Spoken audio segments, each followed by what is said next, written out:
Before we begin, you need to know that although I am wearing the hat and I have a t-shirt, Wine Country Camera is not sponsoring this video at all. Hey, this is Scott Weidenkivowitz, a storyteller with a camera talking about all the things photographers like you and I are thinking about. In this video, I'm going to be talking about Wine Country Camera's Blackstone filter. So I am a big fan of the Wine Country Camera filter system. I have a video, two videos actually, that I've made about it. I have a whole course on long exposure photography where I show how to use the Wine Country Camera system with long exposure photography and much more, really. I mean, I'm just a big fan of what they're doing over there. Now, Wine Country Camera is owned by my buddy Rod, who did include the hat and the shirt in with my purchase of this filter. And the reason why I purchased this filter is so that I can use just a regular screw-on neutral density filter with videos outdoors for just better videos outdoors. Now, I don't have any Blackstone filters before this one. The filters itself that I am using with doing long exposures are actually from Formatt Hitech, which Rod used to work for. I have the Firecrest neutral density filters for my long exposures, and I use that inside of the Wine Country Camera filter kit. I do use the Wine Country Camera polarizer though with the filter kit. So I'm very excited to not only test out this for video work, but I'm also excited to just do a deep dive into how good these really are. So although this is meant for me, for my purpose, for video, I'm going to test this out compared to the Formatt Hitech neutral density filter. This is a 3-stop filter, and I'm going to test it against the Formatt Hitech Firecrest 3-stop filter. The Formatt Hitech Firecrest will be a slide-in filter in the Wine Country Camera filter kit. This Blackstone will be this screw-on filter. So there'll be different filter types, but really the glass is the glass, and that is what I want to see the difference on. So first things first, I just want to show you the packaging. First, look how gorgeous this is. Look how professional it looks, how elegant it looks. It looks like it's been well crafted and whatnot. So the front says Blackstone ND filters. It has a beautiful landscape on it, which my guess is that it's from Grand Teton National Park and just made into a graphic. I know Rod likes going there. I do too. And then there's this gorgeous Wine Country Camera sticker that's on the bottom and it has the barcode. You can buy these, I think, at like B&H and stuff, so he needed to start barcoding these. And then the back also has, a little bit about the filters. They are 100 plus megapixel tested. They are fire polished. They are VDC next gen glass. So I'm going to open it up. Let's open it up and just see inside. My first impression of this is just like the rest of his products. The packaging is just gorgeous. The materials are good. There's no skimping on quality anywhere. So now we're in sort of your typical filter case. It comes in this plastic case that you can unscrew and then pop off the cover, and it's just a clean neutral density filter. Now this is actually a 72 millimeter because the lens I'll be using on the Nikon Z6 or the Nikon Z6, however you want to say it, when it arrives, will be a 72 millimeter filter thread. So that is why I got a 72 millimeter. And that means if I use a smaller lens, that I could use a step down ring, or if I needed whatever. I can't go bigger, of course, but I could have purchased a bigger one, but it's a mirrorless camera with a compact lens, so I didn't want to go too big on the filters. So this is a 3-stop filter. If I put it over here, you'll see that it is much darker where I am right now. On the outside, you can tell it's just nice quality metal. There's no bend to it. It does say YCC for Wine Country Camera. It says Blackstone ND. 3-stop 72 millimeter. So what I really like is that instead of saying 0.9, which a lot of the filter companies do, he actually did say 3-stop. So it's easy to just figure out which filter to grab. That's the filter. So what I'm going to do is I'm going to throw it on a lens that I have that I'll be using with the Nikon D850 that is 72 millimeters, and we'll do some video and some stills and you can see how this looks. And then I will also switch it out for the Formatt Hitech Firecrest filter that's also 3-stop, so you can see the difference. The main thing I want to see is not the exposure difference.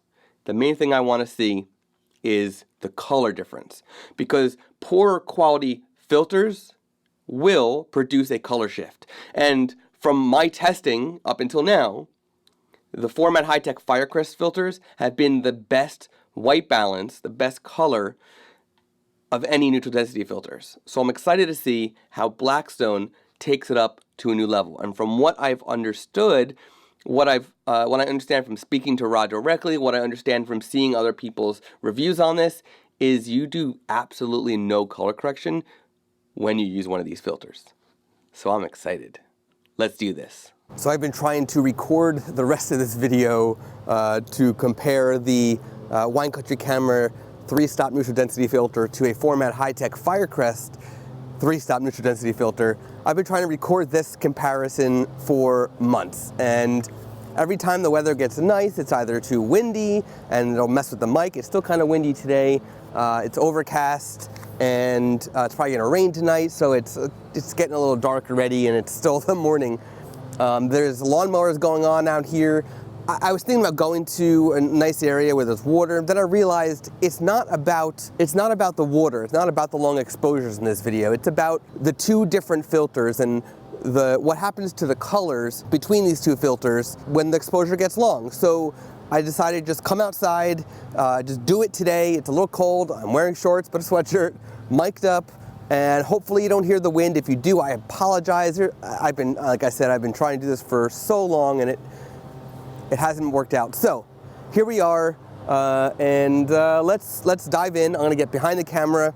First, we're gonna start with the Formatt Hitech neutral density filter, because that's the one I've been using for so long. I'm going to drop my ISO as much as possible. I'm gonna close up to like almost f22 maybe, just so I can get a longer shutter speed, because I just wanna see what happens to the color in the Formatt Hitech versus the Wine Country Camera filter when the shutter is extremely long. So again, this is not about the long exposure, this is about the colors. So let's see what happens. I'm gonna go behind the camera and let's do this thing. First things first is with the Wine Country Camera system. It's what I use for holding my neutral density filters when I do long exposures, is I need to get on the actual adapter. Even though I'm using a Formatt Hitech filter, the holder system is Wine Country Camera. There is a polarizer in here, so I need to pop that out so that it doesn't mess with the data, basically, mess with this review, this comparison. So I'm popping out the CPL from here, and I put it in the pouch, and then I gotta get on the adapter ring, which I have adapter ring, and we're gonna put this right on. Now we just slide on the filter holder, and now we get out our filter. Inside of my Mindshift filter hive, I've got a 3-stop filter. This is the Firecrest filter. Hopefully, we'll see if you can read that. This is the Formatt Firecrest 3-stop filter. It's a 0.9 ND filter. It's inside of the Wine Country Camera filter holder. I'm just gonna slide it in. Okay, so as you can see, it got very dark. If I lift this back out, you can see, look how much darker it got with 3 stops. Now, I did say I wanna make this a long exposure, so I'm going to close up to try f20, and we're gonna open the shutter up. And the most this camera can go in video is 30th of a second. So I'm going to have to stop the video, switch to photo mode, and then I'm going to use the MyOps mobile in order to do the actual long exposure using my phone, and basically, yeah, that's what we're gonna do. So I know you can't see me very well right now, but I just want to tell you I went to go use the MyOps mobile remote, and there was a firmware update, so I'm doing that update because I'm hoping that it actually fixes a problem that I had with the MyOps mobile remote, which I talked about in a previous video, and two birds, one stone. We'll see if they fix the only issue I've had with it. Okay, now I just readjusted the settings. Hopefully you're seeing through the neutral density filter okay. I wound up going to the lowest ISO. This is beyond the native ISO, so it's actually lower than 100. And that way I got over a second exposure. Still not very long for a neutral density filter, but that should still give us a good idea of color shifting so far. And I'm about to switch it from the Firecrest filter to the Wine Country Camera filter, which is right here. And we'll see how that goes. My guess is with this shutter speed, the colors will be about the same. So if they are, I'm going to have to redo this test when it gets dark out so that I can get an even longer exposure, a longer shutter speed. So let's see.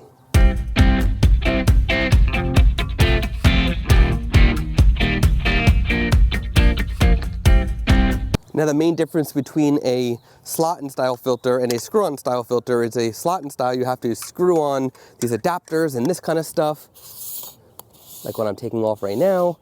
And a screw-on style filter, you literally just put it on the front of your lens and you don't have to worry about any adapters or anything. But they're more of a hassle when you want to switch between filters fast, because now you have to unscrew something to put something else on.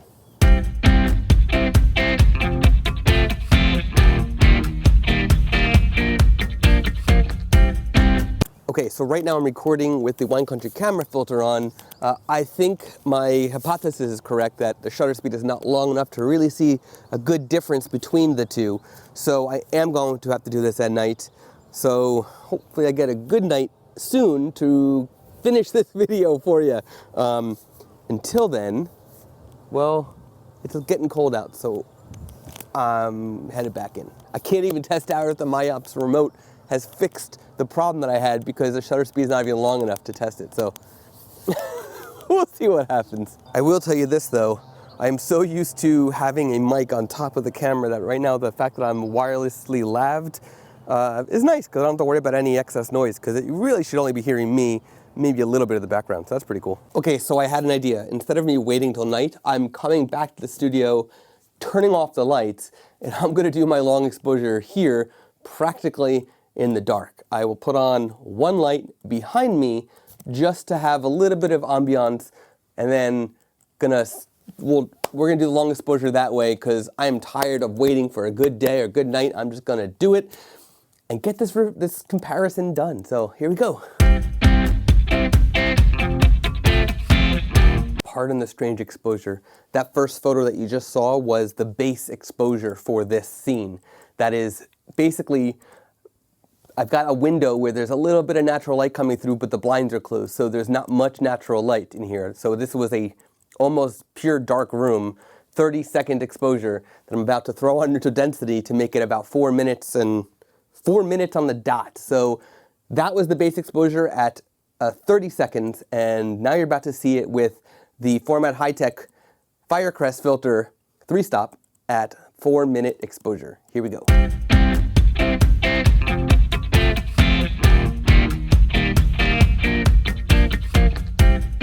Okay, so both finished, and now it's time to go to the computer and see what's better, the Formatt Hitech Firecrest filter or the Wine Country camera filter between a daylight and then a dark photo with a very long exposure. I had 4 minutes and I had 1 second. And we'll see, even 4 minutes may not be enough to really determine, because some long exposures are like 20 minutes long. So we'll see what happens.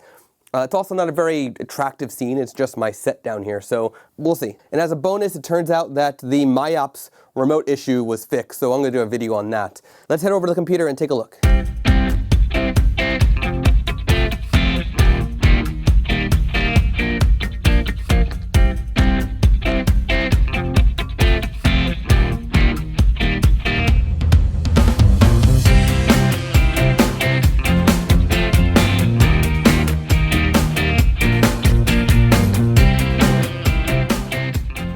So as you can see, the photos don't look very different. If anything, the Wine Country camera, the colors are a little bit more rich, but as my hypothesis, as I said, I don't see a big difference in the color of the white balance itself. So I have a feeling I'm going to do a part 2 of this review and go in the dark somewhere to take some photos and finalize this review finally. So my plan is to do that this week, the day that the rain stops, because it's been raining now for 2 days straight, and 'tis the season. It's spring, what are you gonna do? It was winter when I started this, it's now spring, and summer will be here before I know it. Hopefully this review is done by then, so there we go. Stay tuned for part 2, which will be much shorter because I've already did part 1, so got all the intro stuff. Part 2 will get right to the nitty-gritty.